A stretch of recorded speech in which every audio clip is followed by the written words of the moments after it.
Okay students, तो अब यहाँ पे हम मैथ्स का चैप्टर 2 पॉलिनोमियल स्टार्ट कर रहे हैं, जिसमें फर्स्ट क्वेश्चन आपको ये दिया हुआ है। The graph of y is equals to p x are given in figure 2.10 below for some polynomials p of x। Find the number of zeros of p of x in each case.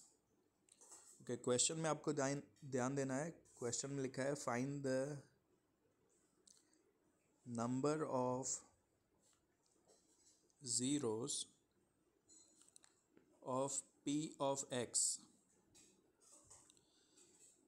तो इसका मतलब ये होता है कि जहाँ पे भी ग्राफ में आपको x एक्सिस पे इंटरसेक्शन दिखता है यानी कट दिखता है, वो आपको काउंट करने हैं। जितनी बार ग्राफ x एक्सिस में कट होगा उतने ही आपको ज़ीरोस मिलेंगे। ठीक है, जैसे कि फर्स्ट ग्राफ है, रफली अगर हम ड्रॉ कर दें, ये x डैश है, ये x है, ये y एंड y डैश। जो लाइन है वो आपको यहाँ पे मिल रही है। तो इस लाइन ने x एक्सिस को कहीं पे भी टच नहीं किया। इसका मतलब number of zeros is equals to zero होगा। ठीक है, क्योंकि x एक्सिस पे कहीं पे भी टच नहीं किया। सेकंड वाला अगर हम ग्राफ देखें तो ग्राफ जो है वो कुछ इस तरीके से है। तो x एक्सिस को यहाँ पे एक ही बार टच हुआ है, तो नंबर ऑफ ज़ीरोस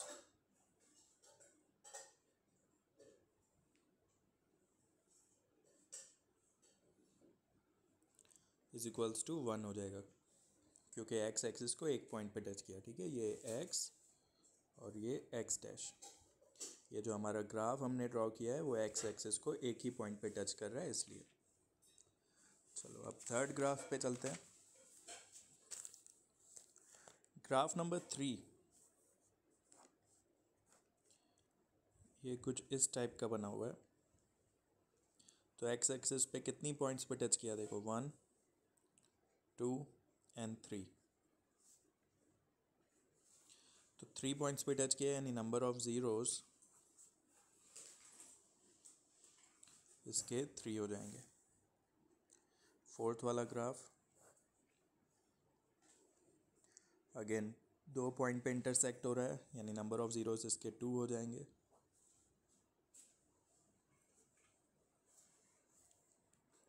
फिफ्थ वाले ग्राफ में देखें तो जो ग्राफ है वो इस तरीके से बना हुआ है। काउंट करते हैं 1 2 3 एंड 4 टाइम्स। 4 टाइम्स यहाँ पे कट हुआ, तो number of zeros is equals to 4 आएगा।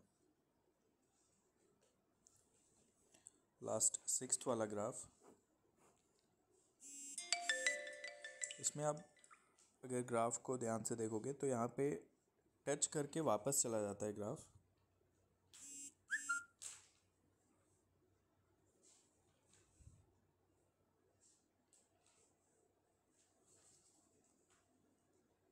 एक्स एक्सिस को टच किया, फिर वापस यहाँ पे टच करके, तो ये एक पॉइंट हुआ, ये सेकंड और ये थर्ड, 3 पॉइंट्स। तो नंबर ऑफ ज़ीरोस इसमें 3 हो जाएंगे। ओके, तो एक्सरसाइज 2.1 बहुत ही सिंपल। आपको सिर्फ ये काउंट करना है कि एक्स एक्सिस पे कितनी बार जो है वो ग्राफ टच हो रहा है।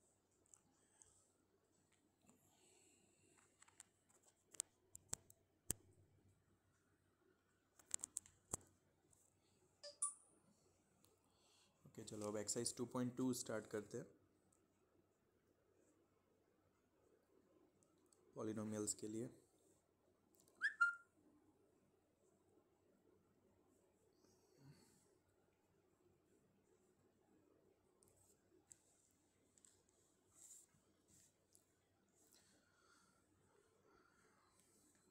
चलो अब इसमें फर्स्ट क्वेश्चन जो दिया है, find the zeros of the quadratic polynomial and verify the relation between the zeros and the coefficients.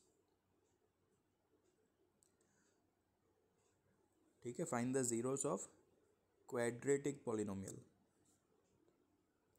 Quadratic polynomial का मतलब क्या होता है?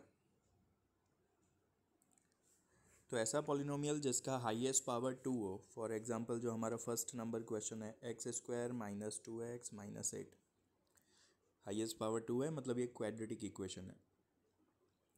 ओके, अब इसको आप नंबर ऑफ ज़ीरोस इसके फाइंड करने हैं, ज़ीरोस भी फाइंड करने हैं और फिर इसके कोएफिशिएंट का रिलेशन फाइंड करना है। चलो पहले कोएफिशिएंट्स लिख लेते हैं। कोएफिशिएंट ऑफ एक्स स्क्वायर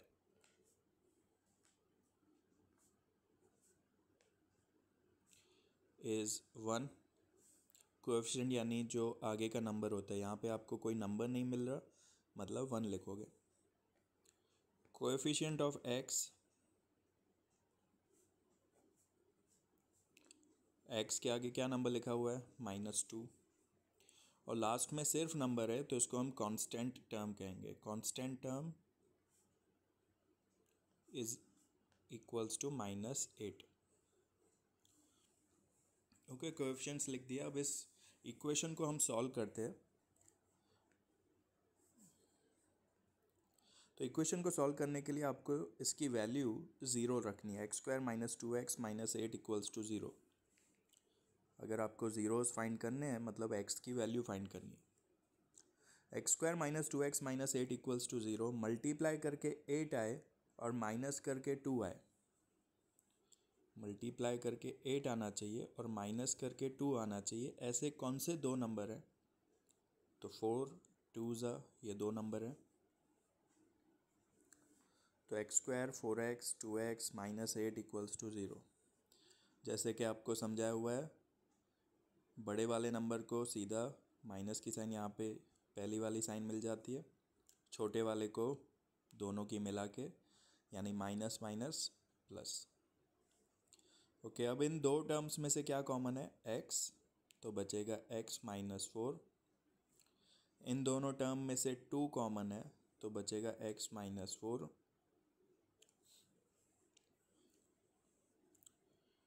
चलो अब ये एक टर्म है, ये दूसरी टर्म, इन दोनों में x माइनस 4 ब्रैकेट सेम है तो एक ही बार लिखेंगे। आगे से x बच रहा है, पीछे से +2 तो x plus 2। If x minus 4 is equals to 0 तो x इज इक्वल्स टू 4 हो गया, और x plus 2 is equals to 0 तो x इज इक्वल्स टू -2 हो गया। तो x की वैल्यूज़ आप निकालोगे, ऐसे सम्स आप 8th या 7th से करते आ रहे हो तो ज़्यादा प्रॉब्लम नहीं आनी चाहिए। x की वैल्यू निकाल ली। अब आप लिखोगे कि एक 4 और -2 मिली, तो 4 and -2 are the zeros of question क्या था हमारा, x² minus 2x minus 8, 4 and -2। अब देखो सम ऑफ ज़ीरोस करते हैं हम to verify the relation between the coefficients and zeros. जो हमारा आगे यहाँ पे क्वेश्चन लिखा हुआ है, verify the relation between the zeros and the coefficient. तो अगर हम सम ऑफ ज़ीरोस करते हैं,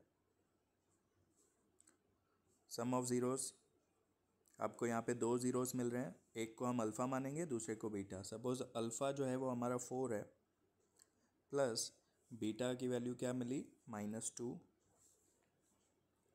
प्लस माइनस माइनस हो जाएगा, 4 माइनस 2, आंसर क्या आया आपका, 2 आया।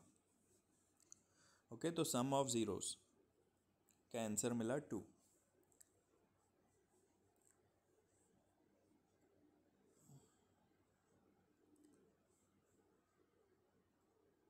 इसको हम -2 भी लिख सकते हैं क्योंकि माइनस माइनस तो प्लस ही होता है। डिवाइड में कुछ नहीं है तो 1 लिख सकते हैं। अब ये देखो -2 किसका कोएफिशिएंट था, कोएफिशिएंट ऑफ x², सॉरी ये था x का कोएफिशिएंट ऑफ x। 1 किसका कोएफिशिएंट था, x² का, तो कोएफिशिएंट ऑफ x²। ओके, तो ये आपने एक रिलेशन फाइंड किया सम ऑफ ज़ीरोस करके। ये आंसर हमेशा सेम ही आता है। Okay. Okay, coefficient of x divide by coefficient of x square, यही आपको मिलेगा हमेशा रिलेशन अगर आप सम ऑफ ज़ीरोस करते हो तो। चलो वैसा ही एक प्रोडक्ट ऑफ ज़ीरोस करते हैं हम। प्रोडक्ट यानी मल्टीप्लाई। इसमें हम लिखेंगे अल्फ़ा इंटू बीटा। अल्फ़ा की वैल्यू हमने 4 ली है, बीटा की -2, तो क्या आ रहा है आपको आंसर -8। अब -8 डिवाइड में कुछ नहीं है तो 1 ले लेते हैं। -8 किसका कोएफिशिएंट था, देखो क्वेश्चन में, -8 तो कांस्टेंट टर्म है, तो लिखेंगे कांस्टेंट टर्म डिवाइड बाय 1 क्या था, कोएफिशिएंट ऑफ एक्स स्क्वायर।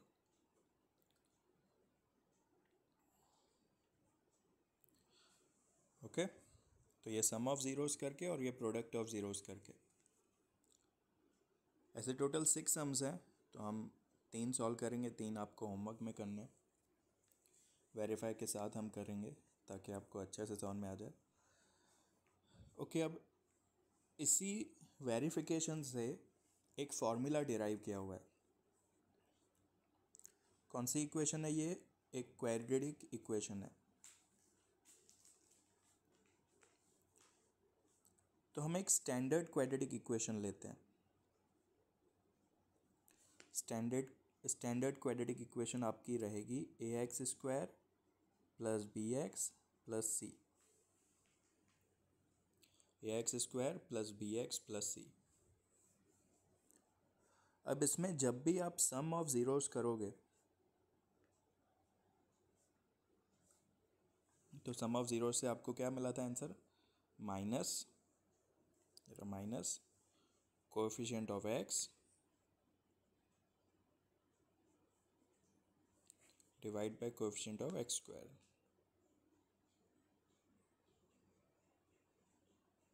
ठीक है, सम ऑफ ज़ीरोस यानी अल्फ़ा प्लस बीटा होता है, माइनस कोएफिशिएंट ऑफ एक्स, इसमें देखो क्या है बी, तो लिखेंगे -b। Coefficient of x square क्या है इस स्टैंडर्ड इक्वेशन के हिसाब से a, तो ये आपका फॉर्मूला बन जाता है alpha plus beta is equals to -b upon a। b यानी क्या होगा, x का कोएफिशिएंट, और a यानी क्या होगा, एक्स स्क्वायर का कोएफिशिएंट।